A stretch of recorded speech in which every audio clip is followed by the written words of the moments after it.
Naħseb li dan huwa kuntratt li għandu l-expiry tiegħu kif għadek kif inti d-deċiżjonijiet jittieħdu fil-mument li jkunu waslu biex jittieħdu bażikament. L-aħħar ta' frar, ġifieri għandek indikazzjoni jekk hux ħajkun imġeddet jew le? Le, naħduhom faqthom, deċiżjonijiet naħduhom faqthom, ġifieri meta l-kuntratt jiskadi, naraw jekk ikunx hemm lok li jerġa' jiġġedded jew le.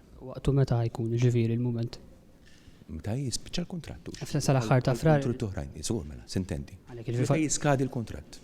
Però bħala Ministru tal-Ekonomija taħtek għandek il-responsabilità tal-Multi Enterprise taf tgħidlek sal-aħħar ta' frar intom se ġġeddu jew le? Diġà għamilniha Ġeddu? pubblika illi deċiżjonijiet ser jittieħdu fil-mument illi jiskadi l-kuntratt. Imma għandek indikazzjoni taf jew le?